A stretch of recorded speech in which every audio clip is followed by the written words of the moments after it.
Shunaqa reklamalar bor, e'tibor bermaysan-da. Video ketyapti, tagida qimor reklamasi chiqib turadi. O'shanga ham oladi-da odamlar. Haqiqatda gapirgan odam hech kimga yoqmaydi hech qachon.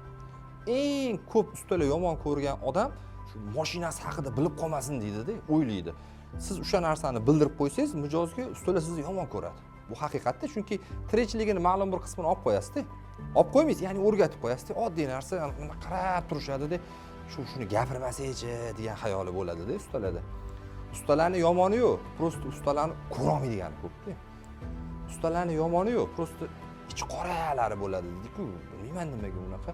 Meni to'g'risi ustalarga umuman dushmanligim yo'q, chunki meni o'zim ham ustaman qaysidir ma'noda, qaysidir sohani mutaxassisiman, shu mashina bo'yicha kimgadir xizmat ko'rsataman men ham. Shu narsalarni biza gapirmasak, ayodek food blogerlar gapirib chiqmaydi-ku, o'zi odam kulgisi qistaydi, food blogerlar chiqib turib mashinani moyini reklama qilib yuribdi. Sanda realniroq bo'lish kerak-da bu narsa. Avtobloger o'zini ishini qilish kerak-da. Chiqib turib bittasi shlaka blokka reklama qilyapti-da qurilish mahsulotlarini. Bu feyz degani bu duch kelgan narsani qilib ketirish kerak degani emas-da.